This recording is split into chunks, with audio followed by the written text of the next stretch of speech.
helping people cope with and overcome life's challenges. This is Life Transformations with Michael Hart, Canadian certified counselor and award-winning psychotherapist. Hi, this is Michael Hart of Elim Counselling Services, and I want to thank you for joining us in this episode of the Life Transformation Radio Show. Today's show is part 2 of surviving in a dysfunctional relationship. Last week we did part 1, and it was really a blast to be able to share those first 3 points of the 7 points of how to survive in a dysfunctional relationship. And today we are going to give the other 4 points of how to survive. And with me in studio today to discuss this very important topic is Melissa Wagat. Thanks for having me back in studio, Michael. Thank you very much, Melissa, for joining us today. And let me welcome all of you faithful listeners who have been listening. And thank you for being with us again on this show as we discuss this very important topic. And so for those of you who are just joining us for the very first time, this is the Life Transformation Radio Show. We're on every Monday morning at 9:30. This is part of the Elim Counseling Ministry. If you want to find out more about Elim and what we do, you can go to our website at elimcounselingministry.com. Elim is spelled E-L-I-M, counseling with 2 L's, ministry.com. Or you can call us at 613-699-1677. We also, through Elim, have an exciting event coming up. It's the 3rd annual conference, I believe. We're on year number 3, right, Michael? Year number 3, yes. And just a couple weeks away. Absolutely. And very excited about this year's conference. So this year's conference is the First Love Conference. And we took this name from in Revelation, where Jesus admonishes the church that they have left their first love. And I've come to realize through years of counseling that there are ways in which, 3 ways in which we have left our first love. And I think first love can be the love of self. We're all born with a healthy dose of self-love, but there are things that happen, such as being born into a dysfunctional family, making mistakes in your life where you come to dislike yourself. These kind of things can end up with people not having a healthy dose of self-love that God wants us to have. And I think last week we talked about the fact that some people might see this as narcissistic when we talk about self-love. Exactly, but you were saying it's not narcissism at all. It's actually quite biblically based. Absolutely, because when Jesus made the statement that we are to love others as ourselves, that statement presupposes that we have a healthy dose of self-love. And if you don't love yourself, then it's very hard to love others. And some of the problems that we have in relationship is because people don't really love themselves. Sometimes they sabotage a very good relationship because they don't think they deserve it at a subconscious level. And so to function, it's very important to be happy in life and to have successful relationships. It's first of all very necessary to have a healthy dose of self-love. So after we talk about self-love, what can the participants expect to hear? Absolutely. So apart from self-love, we're going to also be dealing with restoring romantic love, healthy love in romantic relationship. And this is for couples, but not only for couples, for anyone who might be in a relationship at some point in their life, because sometimes we can't even get to the stage of having a relationship because we have barriers that block our ability to function in a romantic situation. So we sabotage it even before we get there. So we are going to be helping anyone who is aspiring to being in a relationship or is already in a relationship to remove those barriers that is preventing you from getting the love that you want. And then the third area, Melissa, has to do with spirituality, restoring God love. And we talked about this a lot last week, is there's a lot of people out there who have a lot of zeal, want to get really close to God, are saying they're going to read their Bible, they're going to pray more, they're going to worship more. And for whatever reason, it just never seems to pan out. That New Year's resolution ends sort of 2 weeks later. Yes. And why is that? And I think there are some studies that have been done that show that sometimes when you have issues in your past that you haven't dealt with, for example, trauma in childhood where it was very frightening to be alone and to, being alone and sitting still is very uncomfortable. It makes it very hard for you to be in your prayer closet where you're sitting still and just focusing. Some people tell me that the moment I sit and I try to be quiet with God, it's like there's a million things coming to my mind. Oh, you need to get up and you need to do this or do that. And they give in to these impulses. But it's quite possible that what's driving this is that it's very uncomfortable and there is something in your subconscious that is saying, danger, there's nothing good about sitting still. There's something, it's linked to something uncomfortable. And so we'll be looking at that and other reasons why people can't have the kind of God relationship that they want. Last week we talked about how sometimes we project onto God the qualities of our earthly father and our earthly mother. And so if you have parents that it wasn't pleasant to be around and they were judgmental and harsh, then you subconsciously project these things onto God. And it makes it very hard for you to want to spend time with God. But instead of saying, I don't want to spend time with God because it's not a Christian thing to say. Instead of saying it's that. It's a little taboo. Yeah, we say, I don't have time. And we make ourselves busy doing a multitude of other things like watching The Survivor or The Bachelor and, all of those shows. But we don't have time to pray. Life is too busy.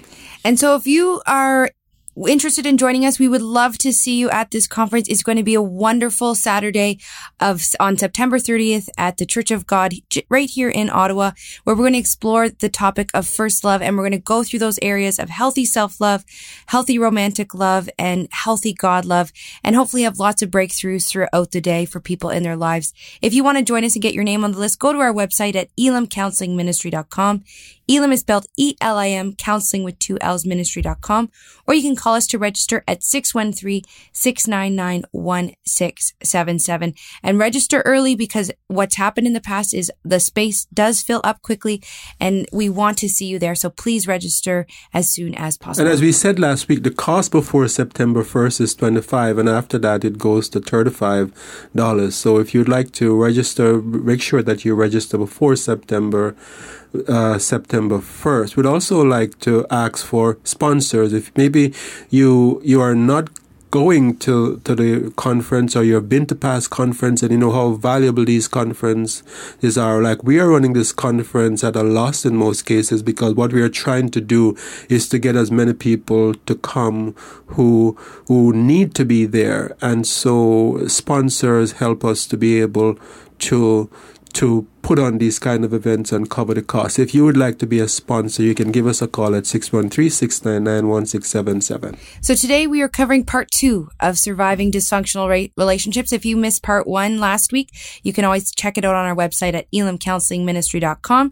And in that session, we covered three strategies, I guess you can call them. So I won't go over the 3 strategies today, but there are 7 tips that we are sharing in this series about how to survive in a dysfunctional relationship. So if you have missed last week's show, we encourage you to go. We don't have the time to go into those 3 areas in a way that would do it justice again. So what I'll suggest you do, if you go to our website at elimcounselingministry.com, you will see the show on the radio show, Life Transformation Radio Show, and just click on the link that says Surviving in a Dysfunctional Relationship Part 1, and you will have those 3 tips that will help you survive in your relationship. Or you may be helping others. Maybe you're a pastor or you're in some helping role in your church. It's very important to have these tips to help those that you're helping. So what is today's first tip? Right. So the first tip today, if you're in a dysfunctional relationship, is to set boundaries for yourself. Because one of the challenges in dysfunctional relationship is that often people who are dysfunctional, they don't know where their life ends and other people's life begins. So they have this enmeshment with others where they feel that others are to support everything that they do. Others are to think like them. Others are supposed to want what they want. And so when you're in these kind of relationships, you'd end up sometimes losing your sense of identity, and even sometimes losing God's will for your life, because you just allow the other person in the relationship to take over and to charter a path for the relationship, when that's not the path for you. That's not the path that God wants you to be. So I think it's very important, if you're in such a relationship, to set healthy boundaries for yourself. Why do people find it difficult to set boundaries in the first place? Well, for one, setting boundaries can be very scary, because if you're with someone who is dysfunctional, maybe you have allowed them to make you afraid of standing up for yourself. And so if you think of setting boundaries, for example, you might be told that, if you do that, I'm going to leave. Right? If you keep talking about this, then the relationship is over. And these kind of threats can be can help to breed further dysfunction, because now you won't say anything. You're afraid of standing up for yourself. You're afraid, even if this person is contravening God's principles, you're afraid of standing up for righteousness, because if I do, I might lose my husband, or I might lose my job, or my parents, my dysfunctional parents, might never talk to me again if I stand up for what is right. So people sometimes are afraid. The second reason why people sometimes don't set boundaries is that they mistake setting boundaries with hurting the person. So if I draw a firm line to say, I will not tolerate this, and if you do this again, it might mean that we can't be in the kind of relationship that we have now. People will say, well, that doesn't sound Christian-like. I will hurt the person, and if that's not a nice thing to do. But let me say that there is a big difference between hurting someone and harming someone. Your dentist might hurt you by pulling out your abscess tooth, but it will harm you for that abscess tooth to remain in your mouth. So there's a big difference there. So there are times when we say we don't want to hurt someone, and we allow that abscess situation to stay in the relationship and to fester and become more infected, and to create more and more discord and more dysfunction. Whereas if we were to take a stand, yes, it might hurt, because the person won't have the same comfort that they had before, or won't be able to get away with the things that they would get away, because you're setting clear boundaries. And so it might hurt, but it will help the relationship in the long run. So people sometimes confuse hurt with harm, and it's a big difference. What a great example. That visual is so true. And you just think of that abscess festering over time. And in the long run, that's going to cause you so much more agony. Absolutely. Than just dealing with it in the first place. Yes. And I think in setting boundaries when it comes to hurting someone, an example of what that might look like in some relationship. I've seen a relationship where the person is drinking and driving, and this dysfunction is continuing. They're driving the children while drunk, and the mother in the situation will say, well, I don't want to report the person, because if I report them, they're going to get in trouble. And, I love them too much to get to take that kind of step to say, to set the boundary to say, if you drive with the kids drunk one more time, I will notify the cops, or I will involve CAS. Instead of saying that and putting that boundary in place, they say, well, I don't want to get the person to get in trouble. But the thing is that sometimes it's those kind of actions that bring about change, where the person might have this wake-up call to say, well, I can see that you're very serious about this, and I won't do that dysfunctional. I won't take that step of driving the kids while drunk again because I know I don't want to get in trouble. Or they might cross the boundary and you follow through and they get in trouble. But it's that getting in trouble that might cause the courts to legislate that they get the help that they want, that they need to deal with their addiction and to become sober. And so by setting boundaries, it's very important to realize that the boundaries that you set might not mean that will not harm the person, but will instead help the person and help the relationship. So what other strategies should people take to survive dysfunctional relationships? It's very, very important to self-care. And when you're in a dysfunctional relationship, it's very easy to become the caregiver in the relationship, where you're the one that, we talked about the story of Abigail, where Abigail, her husband Nabal had created this very unhealthy situation where he got into trouble with David, and we have this picture of Abigail with donkeys and food and supplies going down this valley to meet David and his men with swords drawn on their way to harm Nabal because of the trouble that he has gotten into. And so she became the savior, like she's the one that is saving Nabal. She's the one that is preventing Nabal from suffering the consequences of his action. And this is very typical of people who are in a dysfunctional relationship, that they become caregiver of the dysfunctional person. They're the one that is picking up the pieces, that is taking on all the responsibilities that this dysfunctional person isn't doing. And it's very easy to get into burnout. But it's important to know that if you are a couple, for example, and you have a dysfunctional spouse and you allow yourself to go into burnout, and if you have children, then it creates this very damaging situation for the family where now there are two absent parents, one because of dysfunction and one because of ill health. So it's very important to self-care. And self-care, it's important to make sure that you don't neglect your spirituality, for example, because spirituality is a way of coping. And a lot of studies are there to show that people who attend church, for example, that they deal well with situations, better with situations than people who don't, and that they recover, they're more resilient than people who don't have a vibrant spirituality. So the temptation is, when you're going through things like this, the temptation is to pull away from others and to isolate yourself. And like we talked about last week, it's very important for you not to isolate. It's very important for you to bear on others so you can get help and support. And self-care also involves getting rest.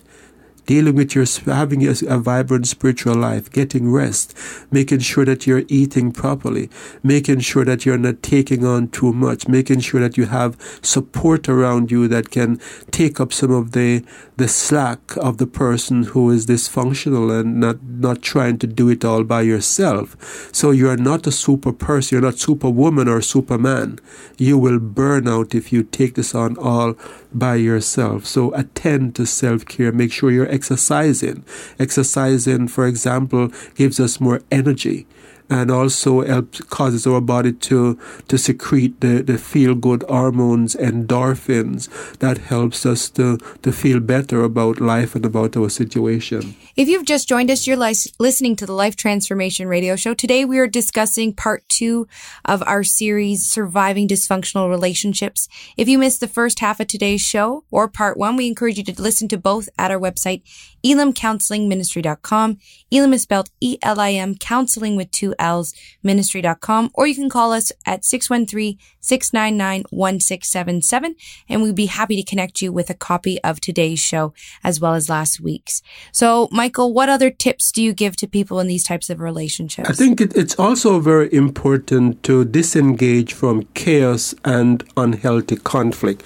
I think in dysfunctional family, you sometimes have the person who is suffering as a result of their dysfunctional partner, and they're frustrated, and they try talking about what's not going right, and the other person raises their voice, and before you know it, there's a shouting match that's going on, and there are things being thrown, and people are getting very out of control.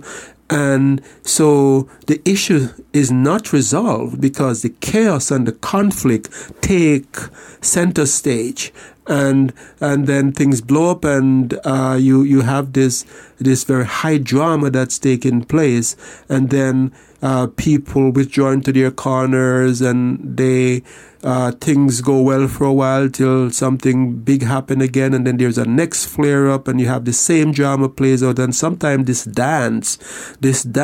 drama can be going on for years and not resolved. So I think a very important step is to disengage from the chaos and the unhealthy conflict.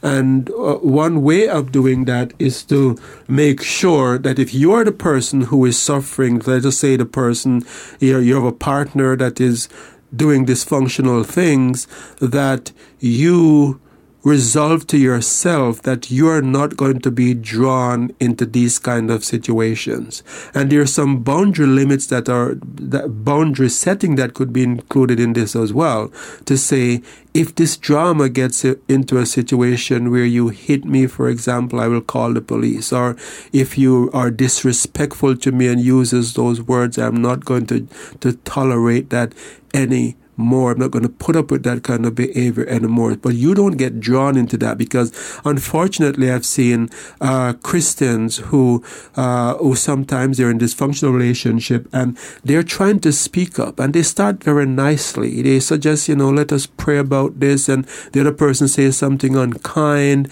and before you know it, both persons are swearing and doing things that are ungodly. So it's very important that you resolve to yourself that I am not going to be involved in that kind of drama. So here are some tips for not becoming drawn into those situations. The first tip is that choose a time to talk about those situations. Don't wait until you're frustrated or something happens and you're really angry about what has happened to talk about it. Choose a time. Sometimes right at the moment when something happened is not the right time. When he comes in drunk, it's not the right time. When you just discovered that he's having an affair, or you just discover something on the computer that he's watching porn, it's not necessarily the right time to deal with it. The right time to deal with that is when you're calm, and when the other person is also very relaxed, and you're having a nice, comfortable cup of coffee, and you say, you know what, there's something I want to talk to you about. The other day I discovered this, and it really bothers me that. And you talk about it. And as you talk about it, the person, the timing is right. The person might still escalate. But the secret of being effective here is that if the other person escalates, don't get drawn into that. If the person escalates and starts becoming very toxic and starts attacking you, you said, I'm very sorry that you feel that way. This is not what I'm trying to do. I want to talk about this situation of what is. The other person might bring things up from the past. I would love to talk to you about that, but let's set some other time to talk about my failures and my flaws. But today, I want to talk to you about what I found on the computer, and avoid that kind of deflection. I think is that the broken record technique you've talked about in the past? You just keep going back and going back and going back, right? Absolutely. It is so important not to get involved in the chaos, because once you get in the chaos, couples sometimes tell me that we start fighting and I forgot what we started talking about in the first place. All I know is that I'm just so angry and hurt after it's finished, and nothing is resolved. So don't get drawn into the chaos. If you find yourself getting angry, walk away saying, you know what, right now I don't like the way I'm feeling, so let's talk about this some other time, and go back to it, but don't get drawn into the chaos. Okay, so what is the last tip that you have for us today about this topic? The final point is that don't allow yourself to be bullied or manipulated. into continuing in this dysfunctional situation. And so being bullied, for example, could be what we talked about earlier in the chaos, where you start talking and the person goes to shouting right away. And so if you're not careful, you learn that I shouldn't go there. Don't poke the bear. Yeah, don't poke the bear. And so people will remain in these situations where they say, well, I can't talk about it because every time I talk about it, he reacts angrily. So that is an example of being bullied. And the person who is being dysfunctional learns that the way that I avoid dealing with this situation that I don't want to deal with is by raising my voice. So if you need to get help, last week we talked about the Matthew 18 principle of bringing witnesses into the situation and including third parties to get objective help. If you need to do that to confront the situation, do that. But don't be bullied into doing nothing about the situation, because if you do, you will burn yourself out eventually. And secondly, the dysfunction will only become more entrenched and more destructive to your family. So it's important that you don't allow yourself to be bullied. So you've given us 7 great tips to survive these dysfunctional relationships. What's your overall message for the person who's living in these type of situations? My overall message is that it's not easy. Like these tips that I'm giving you, especially if you've been in a relationship for a long time where these things have been going on for years, it's not easy to do some of these things I'm asking you to do. And so it's going to take courage. My overall message is that all of these tips that I'm talking about here take some kind of courage. And the next overall tip is that you cannot do it alone. If you're in a dysfunctional relationship, especially where you're being isolated, you need to step out of that isolation, because you will not be able to make that better. So maybe you are listening and you're in a situation that has been going on for years and you've been hoping and praying that it gets better. Hoping and praying alone isn't enough. There is a story in the Old Testament, the sin of Achan, where Joshua was on his knee praying to God, and he's having this revival prayer meeting for talking to God, and God took him out of the prayer and said, no, I don't want you to be praying. There is time here for action. There is sin in the camp, and I needed to go and deal with it. And so we had to find Achan's tent and take away the sinful things that were in that tent, the things that Achan had stolen, that God didn't want, that God had forbidden them from taking, before God's blessing could flow again. So my overall comment here is that it takes courage. You can't do it alone. You need other people around you. And praying and hoping is not enough. You need to involve others and get help. So if you'd like to reach out for help, we encourage you to contact us here at Elim Counseling Services. You can go to our website at elimcounselingministry.com. Elim is spelled E-L-I-M, counseling with 2 L's, ministry.com, or you can call us at 613-699-1677. Yes, and we'd like to thank you very much for listening to this episode of the Life Transformation Radio Show. I just have this feeling here that I am touching some heart out there of someone who has been struggling in a situation and is in a lot of pain, and you're even at the point of giving up. But I would like you to know that you don't have to give up. There is help there available for you, and you need to reach out. Don't suffer in silence. Don't suffer alone.